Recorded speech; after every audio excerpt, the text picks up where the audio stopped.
선교사 홍창종이라고 합니다. 아멘. 오늘 생명의 말씀은 구약 성경에서 예수를 믿을 만한 증거를 찾아보도록 하겠습니다. 아멘. 이사야 7장 14절에 가서 보면은 처녀가 잉태하여 아들을 낳으리니 그 이름을 임마누엘이라 하리라. 아멘. 했습니다. 이 말씀을 쫓아서 마태 1장 18절에 가서 보니까 아들을 낳으리니 이름을 예수라 하라. 마리아가 이제 잉태를 했습니다. 그런데 성령이 천사가 현몽해서 요셉에게 너 마리아 데려오기를 두려워 말라. 이는 성령으로 잉태한 것이다. 그래서 출산할 때까지 성관계를 안 했다고 기록이 되어 있습니다. 만약에 처녀가 잉태하여 아들을 낳으면은 그 당시에 율법에 돌에 맞아서 죽어야 할 형편이에요. 그런데 요셉이 있어가지고 방패막이로 잘 세워놨습니다. 그래서 무사히 죽지 않고 살아남았습니다. 아멘. 미가서 5장 2절에 가서 보니까 베들레헴에서 왕이 난다, 메시아가 난다, 이렇게 말했습니다. 누가복음 2장에 가서 보니까 그때 당시에 가이사 아구도스가 명을 내려서 천하에 호적하라 해서 여기 나사렛에서 살고 있었는데 베들레헴까지 걸어왔습니다. 먼 거리를 걸어와서 애를 낳았어요. 그래서 구약 성경을 이루셨죠, 하나님께서. 그 다음에 메시아가 나타나면은 갈릴리에서 역사한다고 기록이 되어 있어요. 갈릴리. 그래서 아무데나 가서 역사하면은 성경이 안 맞고 갈릴리로 가서 역사를 해야 맞습니다. 이사야 9장 내용인데 흑암에 앉아있는 백성들이 큰 빛을 보고 사망에 그늘진 땅에 빛이 비치도다, 이렇게 예언이 되어 있어요. 그 예언을 따라서 마태 4장 12절에 가서 보니까 예수님이 세례 요한이 옥에 갇혔다 하는 소식을 듣고 출발이 되는 것이죠. 그 첫 장막이 서 있을 동안에는 둘째 장막이 이르지 아니한다고 히브리 9장에 나와 있습니다. 그래서 세례 요한이 옥에 갇혔다는 소식을 듣자 이제 출발해서 어디로 갔냐면은 이사야 9장 내용을 이루시기 위해서 갈릴리로 가신 것이죠. 갈릴리에서 역사를 해서 갈릴리 바닷가에서 12 제자를 택해서 하나님 역사를 이루어 나간 것입니다. 아멘. 믿을 만한 증거를 다 준 거예요. 아멘. 12 제자들은 예수님 말씀을 듣고 메시아다라는 것을 인정했지만 그때 당시에 서기관과 바리새인 종교 지도자들은 이를 무시했습니다. 이단이라고 했습니다. 아멘. 또 십자가를 하늘 복음을 전파한다고 이사야 61장에 기록했는데 이사야 61장에 보면은 주의 성령이 내게 임하사, 이사야에게 임한 것입니다. 포로된 자를 자유케 하고 눈먼 자를 보게 한다는 예언이 되어 있어요. 그 예언을 이루시기 위해서 누가복음 4장 17절에 가서 보니까 이 말이, 이사야 61장 이 말이 너희 귀에 너희 눈에 응했다고 되어 있습니다. 그 이루어진 것이 예언한 것을 이루시고 그 이루신 것을 증거하는 것입니다. 아멘. 내가 나다. 믿을 만한 증거가 있죠. 그 다음에 시편 40편과 42편에 가서 보면은 메시아가 나의 가까운 친구가 나의 발꿈치를 들었다. 그 다음에 여기 신포도주를 마신다, 이런 것이 예언이 되어 있어요. 마태 27장에 가서 보면은 십자가 지는 내용과 그 다음에 속옷을 제비뽑고 나누는 것이 기록이 되어 있습니다. 그래서 예언대로 예수님께서 나타나셔서 이루신 것이죠, 성경을. 우리가 구약 성경을 살펴보는 것은 신약에 다시 오시는 예수님이 있기 때문에 이 말씀을 들어본 것입니다. 아멘. 신약에서 다시 오시는 예수님을 믿을 수 있는 증거, 어디에 오시는가, 어디 장소까지 다 나와 있거든요. 계시록 1장 12절에 가서 보니까 몸을 돌이켜 나더러 말한 음성을 알아보려고 하여 돌이킬 때에 7금 촛대를 보았는데 촛대 사이에 인자 같은 이가 발에 끌린 옷을 입고 왕래하는 것을 보았습니다. 그렇게 기록이 되어 있어요. 이 계시록에. 그래 이제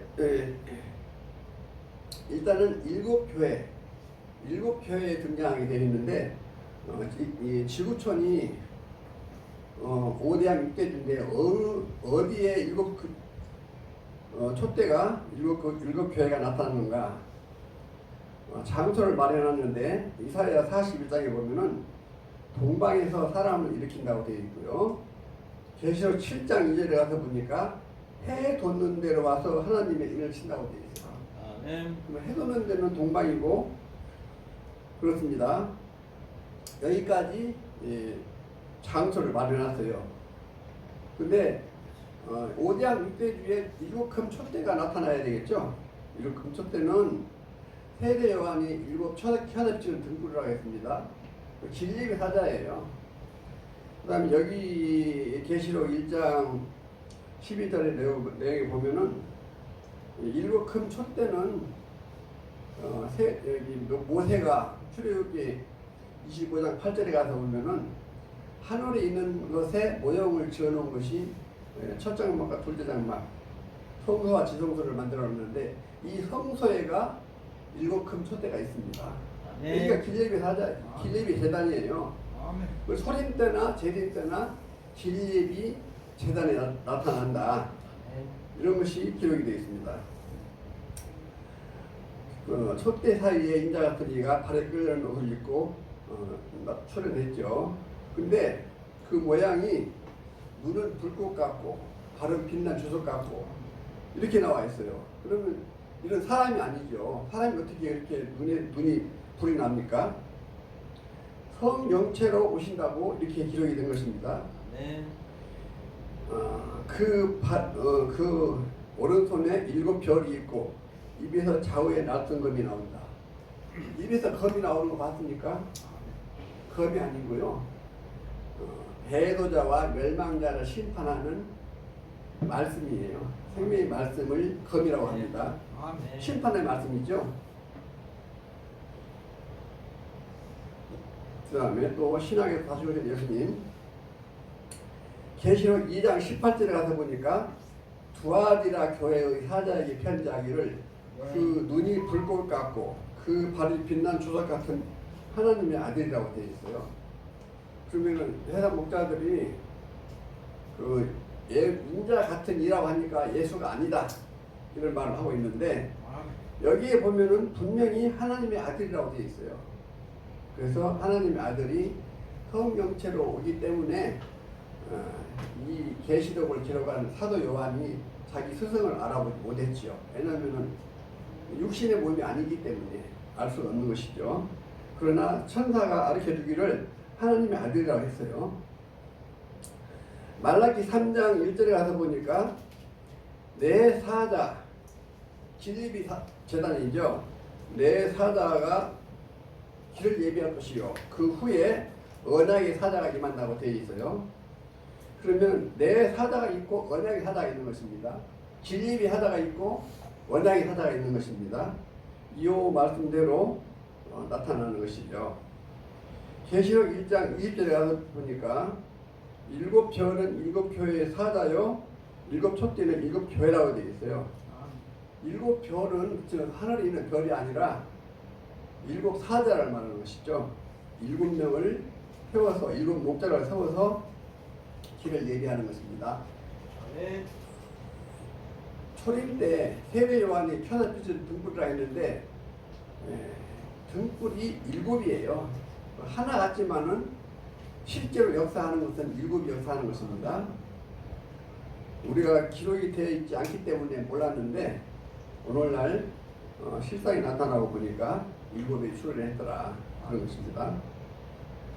그리고 이제 일곱 촛대가 무슨 뜻이냐면은 말씀을 가리키는 교권이에요. 그래서 배도하게 되면은 촛대를 옮겨버리죠. 촛대가 일곱 사람한테 역사에서 임해서 역사하다가 배도를 하게 되면은 거두는 것이죠. 일곱 촛대를. 그러면은 사람이 육신밖에 없죠. 영이 함께 할 때는 말씀이 나오는데 영을 거두어 버리면은 육신밖에 없어요. 그건 아무 소용없는 거예요. 그건 껍데기예요. 말씀이 안 나와요. 계시록 1장 17절에 가서 보니까 내가 볼 때에 죽은 자같이 손을 얹고 두려워 말라. 이 내용은 뭐냐면은 예수님이 영체로 오셔서 한 사람을 택해서 안수를 하는 것입니다. 그래서 안수를 해서 대언의 사자로 삼는 것이죠. 영은 입을 들어서 역사하기 때문에 예수님은 이 땅에 육체를 하나 들어서 그를 나팔로 삼아서 예수의 말씀을 대언하게 합니다.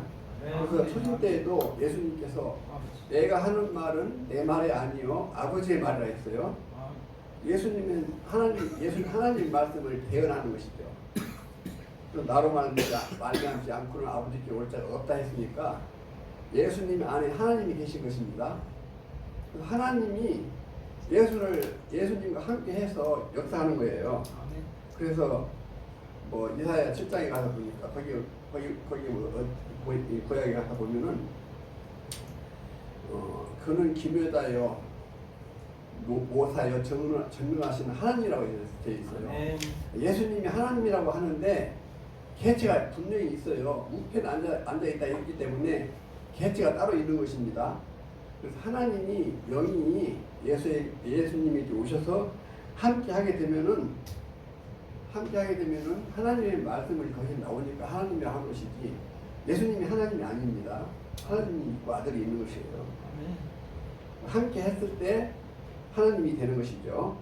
그래서 기묘자 모사 전능하신 하나님 이렇게 나오는 것입니다.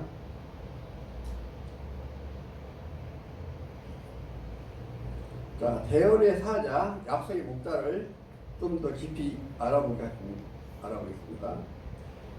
계시록 1장 2절에 보니까 요한, 12제자 중에 하나죠. 요한은 하나님의 말씀과 예수 그리스도 증거, 곧 자기의 본 것을 다 증거했다고 했습니다. 그래서 여기서 요한이라고 기록이 되어 있는데, 약속의 목자가 요한이라고 기록이 되어 있는데, 요한이 계시록을 기록했기 때문에 요한을 빙자한 것입니다. 장차 오실 대언의 목자를 빙자한 인물이 요한이에요.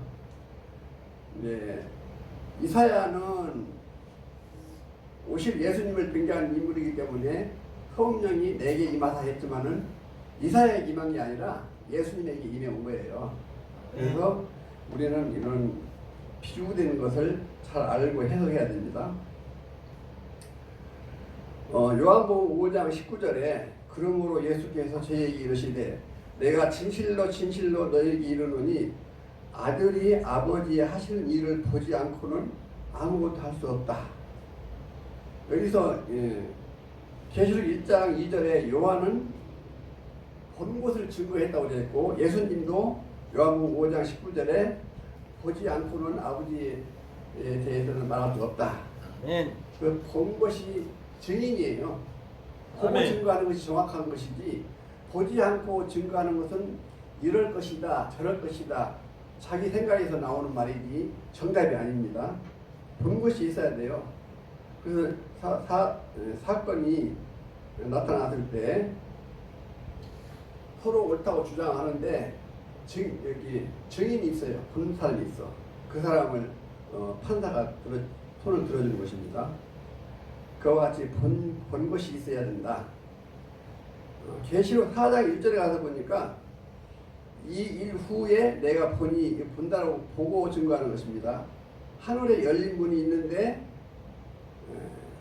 영계의 천국에 올라가서 영계의 조직을 보여주는 것이죠. 보여주는 이유는 이와 같이 이 땅에다가 창조를 해라. 그런 목적에서 보여주는 것입니다. 보지 않고는 어떻게 창조를 하겠습니까? 그 조직이 다 있는데 그 조직대로 이 땅에다가 하나님의 나라를 건설하는 것입니다. 초림 때 예수님은 12제자를 택해서 12제자한테 뭐라 했냐면은 야고보서 1장에 가서 보면은 12지파에게 문안한다고 되어 있어요. 그러면 12제자가 12지파예요. 하나님 나라는 저기 창세기 때도 야곱이 12아들을 낳아서 12지파를 육적 이스라엘 12지파였고 예수님도 12지파를 세웠고 오늘날에도 계시록 7장에 가서 보니까 12지파 1만 2천씩 인을 치는 내용이 있습니다. 그래서 언제든지 하나님의 나라는 12지파로 되어 있다. 이런 것을 말씀드립니다. 아멘. 자, 약속의 목자 탄생에 대해서 알아보겠습니다. 아멘. 추림 때는 약속의 목자가 베들레헴에서 난다 해서 베들레헴에서 났습니다. 포적으로 갔다가 그와 같이 여기에도 계시록에도 약속의 목자가 출현하는 장소가 나오는데 어디에서 출현하는가? 계시록 12장 1절에서 하다 보니까 하늘에 큰 이적이 보이니 해를 입은 여자가 있는데 그 발 아래는 달이 있고 그 머리에는 12별의 면류관을 걷다가 있습니다. 해달별을 입은 여자가 아이를 낳는데 그 아이가 장차 철장으로 만국을 다스릴 남자래요. 약속의 목자가 되겠죠. 예수님이 사자예요. 예수님은 성령체이기 때문에 육체를 들어서 역사하지 않고는 할 수가 없어요. 초림 때도 하나님이 보내신 사자는 아들 예수죠. 예수님을 들어서 역사하는 것입니다. 그와 같이 영체이신 신령체이신 예수님은 이 땅에 육체를 하나 택해서 안수하고 그에게 모든 것을 보여주고 지시에 의해서 역사하는 것입니다. 그래서 12지파를 만드는 거예요. 그 다음에 하늘에 또 다른 이적이 보이니 보라 한 붉은 용이 있어 머리가 7이요 뿔이 10이라 여러 머리에 7멸관이 있는데 그 꼬리가 하늘 3분의 1을 끌어다가 땅에 던지더라. 용이 해산하려는 여자 앞에서 해산하면 그 아이를 삼키고 하더니 여자가 아들을 낳았죠. 이는 장차 철장으로 만국을 다스릴 남자라. 주인공이죠. 이 사람이 약속의 목자예요. 2000년 전에는 예수님이 약속의 목자지만 신약에서는 이분이 약속의 목자로 예수님은 이제 마태 23장 31절에 가서 보면은 무슨 말이 있냐. 주의 이름으로 오시는 이를 하다까지 나를 보지 못한다. 그러면은 주의 이름으로 오시는 이를 보면은 예수님을 본다는 얘기입니다. 이와 같이 분명히 약속 목자가 있어요. 예수가 온다고 되어 있지만은 구약에는 하나님이 오신다고 했어요. 하나님이 빠른 구름을 타고 애굽에 임한다고 했는데 예수님이 오신 것이죠. 네. 이와 같이 신약에도 약속의 목자가 있다. 이런 것을 여러분들 앞에 말씀드립니다. 네. 자, 용과 싸워 이긴 무기를 한번 보겠습니다. 용이 나면은 아이를 삼키려 했는데 못 삼키고 하늘로 올려갔어요. 그러니 용은 이제 실패를 한 것이죠. 하나님이 이제 승리를 하신 것이고, 계시록 12장 10절 11절에 보니까 내가 또 들으니 하늘에 큰 음성이 있어 가로되 이제 우리 하나님의 구원과 능력과 나라와 또 그의 그리스도의 권세가 이루어졌으니, 그러면은 그 이전에는 나라도 없어요. 구원도 없고. 왜 그러냐면은 용이 주관하고 있기 때문에. 용이 주관하고 있기 때문에 나라를 세울 수가 없어요. 그러나 용과 싸워서 이겼기 때문에 이제 비로소 이제 하나님 나라가 탄생하는 것이죠. 이 약속의 목자를 통해서. 그래 여러 형제가 어린 양의 피와 자기의 증거하는 말을 이겼다. 어린 양의 피는 예수님의 피인데 이 피가 이제 예수님의 말씀이에요. 증거하는 말씀인데 이 말씀과 그 다음에 증인이 본 거, 그게 이제 자기의 증거하는 말이죠. 너가 이러이러해서 하나님 나라에 들어와서 이마에 오른손을 펴하고 하나님 나라의 백성을 사로잡았지. 그러니까 아멘. 너희가 막이야. 이 증거한 말로 이기는 것입니다. 아멘. 있을 곳이 없어서 쫓겨나죠 용이. 그래서 이제 비로소 하나님의 나라도 구원되어 있다. 그런 내용이 되겠습니다. 아멘. 그 이전에는 하나님 나라도 없어요. 구원도 없고 아멘. 능력도 없고 이김으로 해서 하나님의 능력도 나타나고 구원되어 있는 것입니다. 이상 네. 마치겠습니다. 아멘. 아멘.